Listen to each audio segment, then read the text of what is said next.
2023년 일본의 인터넷을 뜨겁게 달군 이다다키 온나란 여성이 있었는데요. 그해에 유행했던 유행어나 신조어를 뽑는 이벤트에 이다다키 온나가 후보에 오를 정도로 화제가 되었습니다. 이다다키는 받는다의 겸양어고 온나는 여성을 말합니다. 이다다키 온나의 정체는 SNS에서 리리짱으로 활동 중인 풍속업소 여성 25세 와타나베 마이였습니다. 그녀가 화제가 된 계기는 몸관계 없이 중년 남성들에게 15억을 뜯어낸 기술인데요. 자신의 노하우를 매뉴얼로 제작해 2억 5천만 원의 판매 수익을 올렸다는 사실 또한 일본 사회에 충격을 주었습니다. 이 매뉴얼을 구매한 여대생이 2명의 남성에게 1억 원 정도의 돈을 뜯어내 사기로 구속되는 바람에 매뉴얼의 정체가 세상에 드러나게 된 것입니다. 현실적이고 구체적이어서 재현이 가능했고 파파카츠를 하는 여성들에게는 교과서적인 역할을 하고 있었습니다. 리리짱은 이다다키의 여신이라 불릴 정도로 그 세계에서는 독보적인 존재였다고 하는데요. 그녀가 파파카츠를 통해 받은 현금들을 가끔 SNS에 올리자 팔로워 수가 늘면서 메일이나 댓글로 비법을 가르쳐달라는 요청을 받게 되었고, 그때부터 자신만의 노하우를 총 45페이지의 매뉴얼로 만들어 한 권에 만엔에서 3만엔으로 판매하기 시작했다고 합니다. 그 매뉴얼은 1000명 이상의 여성에게 판매되었습니다. 리리짱의 마법 완전 공략 매뉴얼은 현실적이고 재현이 가능하도록 디테일하게 만들어져 있었습니다. 성공률도 높았던지 반품이나 구매한 사람들 중에 불만을 가진 사람은 단 한 명도 없었습니다. 리리짱이 지금까지 남성들에게 원조를 받은 금액은 총 30억 가까이 된다고 하는데, 그 돈은 모두 호스트 클럽에 쓰여졌고 체포 당시 그녀에게 남아있는 돈은 거의 없었다고 합니다. 그녀는 파파카츠나 풍속점에서 만난 손님, 소개팅 어플에서 만난 남성을 대상으로 주머니를 털었습니다. 그 매뉴얼을 팔았다는 것만으로는 법적 처벌이 불가능했지만 3명에게 15억 원 정도의 큰 금액을 받아내는 바람에 사기로 기소할 수 있었다고 합니다. 그녀의 지명을 받았던 호스트와 호스트 클럽 책임자에게도 이례적인 강력한 처벌이 내려졌는데요. 나도 공범이니까 같이 갈 거야 라고 보냈던 호스트의 메시지 이력이 수사기관에 포착되면서 범죄 수익금인지 알고 있음에도 공유했다는 이유로 나고야지검은 보이스피싱 같은 대규모의 사기그룹에 적용해왔던 조직범죄처벌법을 적용해 그들을 기소했습니다. 리리짱의 매뉴얼로 두 남성에게 1억 원을 뜯어낸 여대생에게는 2023년 12월 징역 3년에 집행유예 5년의 판결이 내려졌습니다. 2024년 4월 22일 리리짱의 첫 공판이 열렸습니다. 나고야지법은 호스트의 매출 증대를 위한 자금을 마련하고자 했던 이기적인 동기로 범죄를 저지른 점과 자신의 범죄 행위를 통해 사회의 동일한 수법의 범죄를 자발적으로 조장하여 범죄를 확산시킨 악질적인 행위가 인정된다면서 징역 9년에 벌금 8천만 원의 중형을 선고했습니다. 판결이 내려지자 그녀가 과호흡 증상을 보여 재판이 한동안 중단되기도 했습니다. 그녀는 현재 항소심을 기다리고 있는 상태라고 합니다. 국세청도 가만히 있지 않았습니다. 옥중에 있는 그녀 앞으로 약 6억 원의 세금 독촉장을 날렸는데요. 출소할 즈음엔 10억 정도의 금액으로 불어나 있을 거라 예상되었습니다. 하지만 현실적으로 몰수할 재산이 없기 때문에 체납 처분 정지를 받을 확률이 높다고 합니다. 수사 과정에서 리리짱에게 베트남 국적의 남편이 있는 것도 밝혀졌는데요. 그 남자와 리리짱은 결혼 생활에 실체가 없는 것으로 파악되면서 호적을 팔아 돈을 받고 체류비자를 만들어준 위장 결혼 같다고 합니다. 지금도 결혼 상태로 되어 있지만 상대 남자가 어디에 살고 있는지, 무엇을 하는 사람인지도 모르고 연락처도 몰라요. 제가 다닌 업소 사장님이 베트남 사람과 결혼하면 돈을 준다고 해서 제가 오케이 한 거예요. 호스트에게 돈을 쓰기 위해서라면 제가 어떻게 되든 상관없었죠. 인생도 버릴 수 있다고 생각했으니까요. 한방송국 기자가 구치소에 있는 그녀를 면회했습니다. 사기인 줄은 머리로는 알고 있었지만 아유무를 응원하기 위해서라며 스스로에게 체면을 걸고 있었던 것 같아요. 그에게 쓸 돈을 마련하는 데만 혈안이 돼 있었죠. 그녀의 대명사인 이다다키 온나가 유행어의 후보에 올랐다는 소식을 전하자 들었어요. 놀랐어요. 좋은 의미는 아니지만 전 개인적으로 기뻤어요. 한방송국에서 그녀가 쓴 옥중 수기도 공개했는데요. 함께 기소된 호스트에 대해 적혀 있었습니다. 아유무는 지금까지 만나왔던 호스트들과는 다르게 미래에 대한 확실한 목표를 가지고 있었어요. 저의 존재가 그에게 도움이 되길 바랬고 그를 위해서라면 뭐든 해주고 싶었어요. 그녀가 작성한 매뉴얼은 리리짱의 마법 완전 공략 매뉴얼이란 제목으로 상대에게 마법을 거는 방법을 3단계로 나누고 있었습니다. 첫 번째는 신뢰관계 구축, 두 번째는 돈을 받기 위한 대화, 세 번째로는 애프터 케어로 소개되어 있습니다. 그 3단계의 마법을 짧게 소개해 보겠습니다. 첫 번째 단계는 신뢰관계 구축편으로 상대와 신뢰를 쌓기 위한 대본과 성공률이 높은 타깃 설정 방법에 대해 구체적으로 적혀 있습니다. 상대에 대해 파악하는 게 우선이고 나와 이야기를 하는 게 즐겁다는 생각을 하도록 만드는 게 포인트로 상대가 즐거워하는 대화를 하는 게 좋다고 합니다. 매일 메시지를 보내는 건 필수라고 하는데요. 이건 목적을 달성하는 데 중요한 밑거름이 된다고 합니다. 일상적인 대화를 계속하다가 상대가 답장을 보내는 속도가 빨라지면 그 상대를 칭찬하는 게 중요하며 그를 좋아하고 있다는 스탠스로 대화를 해야 한다고 합니다.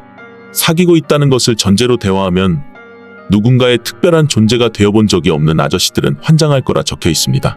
두 번째 단계, 돈을 받기 위한 대화편에서는 신뢰관계가 구축되면 자신의 연기력을 발휘해 돈을 받아내는 국면에 접어든다고 하는데요.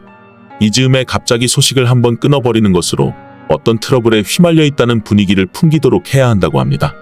며칠 후에 조심스레 답장을 해서 집세를 못 내고 있다든지 빚독촉에 시달리고 있었다는 등의 이유를 만들어 상대 입에서 내가 해결해 줄게라는 말이 나오도록 하는 게 관건이라고 하는데요. 이때 상대는 의심 단계에 들어가기 때문에 아저씨랑 이런 대화보다 즐거운 대화를 하고 싶다는 식으로 말을 돌려서 돈 때문이 아니라 좋으니까 만나고 있다고 착각하게 만들어 상대의 불안감을 해소해 주어야 한다고 합니다. 집세의 경우 되도록이면 구체적인 날짜와 이유를 설정해 두는 게 좋다고 합니다. 상대에게 한꺼번에 모든 걸 털어놓으면 안 되고 상대가 충분히 이해하도록 정보는 조금씩 흘리는 게 중요하다고 합니다. 돈 때문에 곤란한 지경에 빠져 있음을 전하면서도 절대 먼저 달라고 하면 안 되고 아저씨니까 얘기하는 거예요라면서 상대와의 관계는 돈이 목적이 아니란 걸 꼭 전달해가면서 상대가 대신 지불해주게끔 대화를 유도하면서도 상대가 해결해 준다고 할 때는 반드시 한 번은 거절해야 한다고 합니다.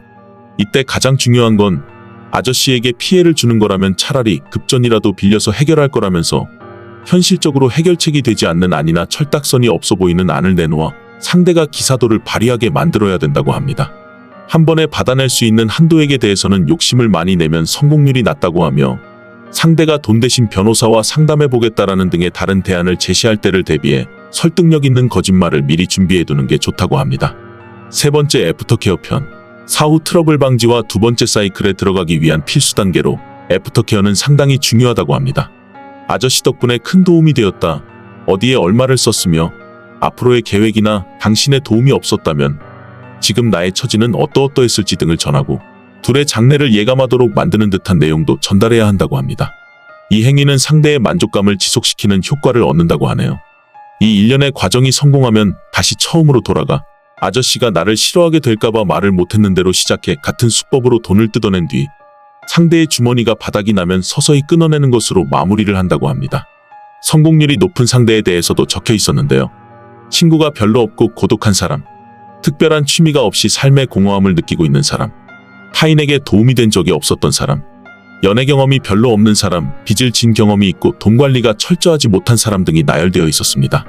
이런 정보는 대화를 통해 자연스레 알아내야 하며 반대로 몸관계가 목적인 사람, 돈을 내려는 신용만 하고 내지 않는 사람, 자신의 삶에 만족하고 있는 사람, 자기중심적인 사람은 피하는 게 좋다고 합니다. 그녀와 함께 조직범죄처벌법 위반으로 기소된 도쿄 가부키초의 호스트인 26세 카미야 아유무, 본명 다나카 히로시는 2024년 2월 22일에 열린 첫 공판에서 모든 범죄 사실을 인정했다고 합니다. 기소장에 적시된 금액은 4억 정도였지만 리리짱이 그에게 갖다 바친 돈은 총 10억 이상인 것으로 추측되고 있습니다. 잘나가는 호스트의 말로라는 타이틀로 틱톡과 유튜브에 영상을 올린 그는 6억 원 상당의 돈다발을 탁자 위에 올려놓고선 돈은 종이 쪼가리에 불과하다라는 드립을 쳐서 화제가 되기도 했습니다.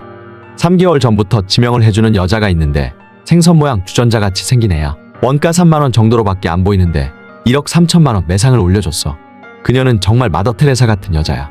사이타마현 출신의 다나카 히로시는 그 지역에서도 탑클래스로 꼽히는 고등학교를 졸업한 뒤 도내 유명 사립대학인 아오야마 가쿠인 대학을 졸업했습니다. 바둑 5단이라는 색다른 이력도 가지고 있었습니다. 그의 동창들은 조금 별난 구석은 있었지만 말썽을 피우는 친구는 아니었다면서 호스트가 되었다는 사실의 의아함을 감추지 못했습니다. 한 여성의 증언으로는 그 가게는 왕자님 풍의 잘생긴 호스트들이 많은 걸로 유명한데요. 다나카는 그런 분위기 절대 아니었고요. 그냥 개성파 같은 느낌이었어요. 그닥 재미있는 사람도 아니었던 걸로 기억하는데 그 사람이 어떻게 넘버원이 되었는지 좀 이해가 가지 않네요. 리리짱의 옥중 수기에서 그녀의 삶을 엿볼 수 있었습니다. 바다와 푸른 자연이 아름다운 가나가와현 히라츠카시에서 태어난 그녀는 부모님과 한 살 위인 언니 밑에서 막내로 자랐습니다. 가족 4명이 함께 외출했던 기억도, 사이좋게 대화했던 기억도, 함께 맛있게 밥을 먹었던 기억도 없어요. 집안은 항상 우울한 분위기가 감돌았죠. 아버지는 제 몸에 라이터 불을 붙이기도 하셨고 칼로 협박도 하셨어요. 제가 칼을 숨긴 날도 있었는데 아버지는 저보고 칼을 숨겼다면서 대노하셨고 칼을 사러 나가셨어요. 오늘은 꼭 저를 죽일 거라면서요. 엄마에게 아빠가 오늘은 정말 나를 죽일 것 같다고 말하니까 그냥 방문을 걸어 잠그고 있으라고만 하셨어요. 저는 정말 죽을 것 같아서 무서워서 110번의 전화를 걸었어요. 잠시 후 아버지가 돌아오셔서 문을 열라며 제 방문고리를 잡고 쾅쾅거리고 있을 때 다행히 경찰이 도착했어요. 경찰은 아버지랑 잠시 대화를 나누더니 아버지는 아이스크림을 사가지고 와서 학생이랑 화해하려고 하셨던 거래. 이러시더라고요. 부모 자식 간의 싸움으로 판단했는지 그냥 돌아가 버렸어요. 실망과 두려움의 날들 속에서 저의 마음의 은신처는 어머니뿐이었죠. 나는 어머니를 좋아했어요. 유일하게 마음 터놓고 이야기할 수 있는 사람은 어머니뿐이었으니까요. 전 어린 시절 아토피로 고생을 했어요. 어느 날 학교에서 친구들이 하는 말을 듣게 되었죠. 쟤한테 가서 한번 만져봐 이러더라고요. 제가 세균 취급을 받고 있었다는 거에 충격을 받았죠. 어머니께 얘기하니 저더러 그건 기분 탓이라고 하시더라고요. 정말 그게 그렇게 섭섭하게 들렸어요. 그때부터 저는 어머니에 대한 믿음도 절망으로 바뀌었던 것 같아요. 아버지의 폭력은 날이 갈수록 심해졌고 집이나 학교에서도 의지할 곳이 없어 외로웠던 저는 인터넷 세계로 빠져들게 되었어요. 집을 나가고 싶었지만 초등학교 6학년생이었던 제가 혼자 살아갈 순 없었죠. 인터넷으로 지낼 곳을 찾는 저에게 친절하게 다가와준 아저씨들이 있었어요. 그렇게 저를 재워주고 나면 용돈을 주시더라고요. 만날 목적은 모두가 당연히 섹스를 하고 싶어 한다는 걸 알고 있었죠.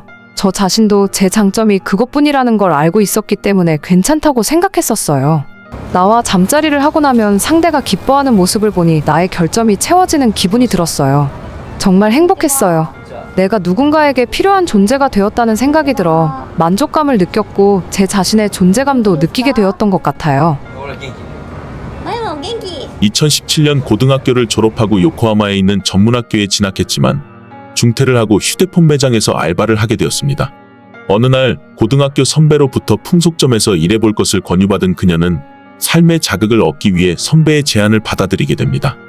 몇 달 후 선배를 따라 호스트클럽을 가게 되었는데 공주님이라며 대접해주는 호스트들에게 호감을 갖게 되었습니다.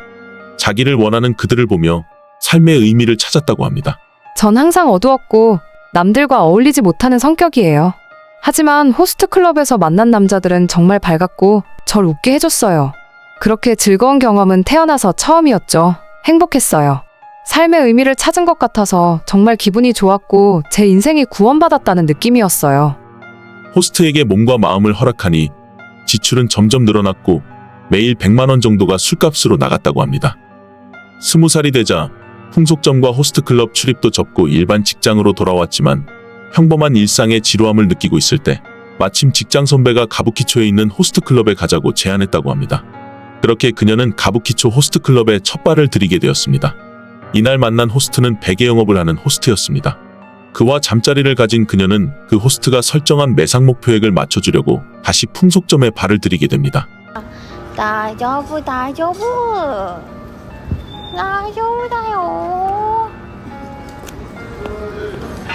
ほら私なんか立ちんぼしてお金稼いでんだよ 수입의 거의 전부를 호스트에게 바쳤지만 넘버원이었던 그가 마감일에 발표해서 넘버2가 되어 있었어요. 줄곧 넘버원이었던 그가 추락한 것을 보며 저는 기대를 저버린 것 같아서 울었어요. 돈을 준비하지 못해 넘버원을 만들어줄 수 없다니 존재의 의미를 잃어버린 기분이었어요. 3천만 원 정도의 매상 차이로 넘버2가 되어버린 그를 보며 도움을 주고 싶었어요. 믿져야 본전이란 생각으로 제 손님들에게 3천만 원만 주세요라고 메시지를 보내봤죠. 고객 중 한 명으로부터 괜찮냐며 저를 걱정해주는 답장이 오더라고요. 조금이라도 돕고 싶다고 하시면서 계좌번호를 물어보시더라고요. 그분이 300만 원을 송금해 주셨어요. 결국 그분한테 받아낸 총 금액이 3,700만 원 정도 되었던 것 같아요. 그녀는 그를 넘버원으로 만들어주기 위해 집세도 아까워 한동안 노숙 생활을 했다고 합니다. 내가 아저씨들에게 받은 돈을 SNS에 올리니까 팔로워도 많이 생겼고 댓글이나 메일로 어떻게 그렇게 돈을 뽑아낼 수 있냐며 질문도 많이 받게 되었어요. 정말 기뻤죠. 그렇게 자신의 비법을 매뉴얼로 만들어 팔기 시작한 리리짱은 좋았다면서 정말 읽기 쉬웠다고 칭찬해주는 구매자들의 후기를 보며 제가 쓴 글이 도움이 됐다는 걸 실감할 수 있어서 정말 기뻤어요. 두 번째 만난 호스트를 위해 해줄 수 있는 건 다 해주었던 리리짱. 마치 게임의 마지막 스테이지를 정복한 것처럼 만족해버렸습니다. 2021년 3월 다른 게임 대상을 물색이라도 하듯 가부키초의 밤거리를 돌아다니다가 전국에 30개 점포를 운영하고 있는 그룹 회사의 클럽라떼라는 곳에 문을 두드리게 되었고 거기서 카미야 아유무라는 호스트를 만나게 됩니다. 그는 다른 호스트들과는 다르게 지적인 면이 있었고 미래에 대한 확실한 계획을 가지고 있었기 때문에 응원해주고 싶었다고 합니다. 그날부터 리리짱은 그를 넘버원으로 만들어주기 위해 매달 4천만 원 정도의 돈을 쏟아부으며 풍속점과 파파카츠, 하친보 등 돈이 되는 일이라면 할 수 있는 건 다 했다고 합니다. 그런 그녀에게도 마음 한 구석에서는 양심이라는 인간적인 마음이 그녀를 괴롭히고 있었는데요. 매뉴얼을 찾는 여성들이 늘어나면서 자신 때문에 피해자가 늘어날 수 있다는 사실과 자신과 미래를 꿈꾸며 돈을 송금해주는 아저씨들에 대한 미안한 감정이 그녀를 더욱 공허하게 만들었습니다. 그럴 때마다 자신을 롤모델로 삼는 팬들을 배신하는 것이라는 자기만의 정당화로 양심이란 감정을 봉인해버렸습니다. 이성과 허상 사이에서 괴로워하던 그녀는 현실 도피를 하기 위해 시판 중인 약을 대량 구매해서 오버도즈하는 날도 많아졌습니다. 어느 날 등록자 수 200만 명의 대형 유튜브로부터 출연 요청이 들어왔는데요. 한간에 떠돌고 있는 이다다키 혼나의 실체를 파헤치기 위한 취재였습니다. 방송이 나가자 그녀의 악행과 실체를 많은 사람들이 알게 되었고 뒤늦게 방송에 출연한 것을 후회하게 된 리리짱은 아유무에게 메시지로 상담을 합니다. 너무 걱정하지 마. 어차피 나도 공범이니까. 리리짱이 체포되면 나도 함께야. 2023년 8월 아이치현 경찰에 체포된 리리짱은 수사관에게 잡아줘서 고맙다는 말을 했다고 합니다. 진정한 구원이란 과연 무엇일까 하고 생각해보게 되었어요. 그것을 깨닫게 되면 저와 같은 처지의 여성들에게 진정한 구원을 가르쳐줄 수 있는 존재가 되고 싶어요. 이제는 누구도 다치게 하고 싶지 않아요. 전 강하게 살 거예요. 자신의 공허함이란 빈 공간을 이기적인 만족감으로 채우려 했던 이다다키 혼나 리리짱. 그 공허함을 채우기 위해 그에게 이용당하길 원했던 그녀의 공허함을 채워주기 위해 이용했던 결국 이 둘은 서로가 서로에게 가해자가 되었습니다. 다나카의 첫 공판이 열리기 전 한 방송국의 인터뷰에 그녀가 답했습니다. 아유무가 힘냈으면 좋겠어요. 이번 일을 계기로 그가 새 출발하길 바라요.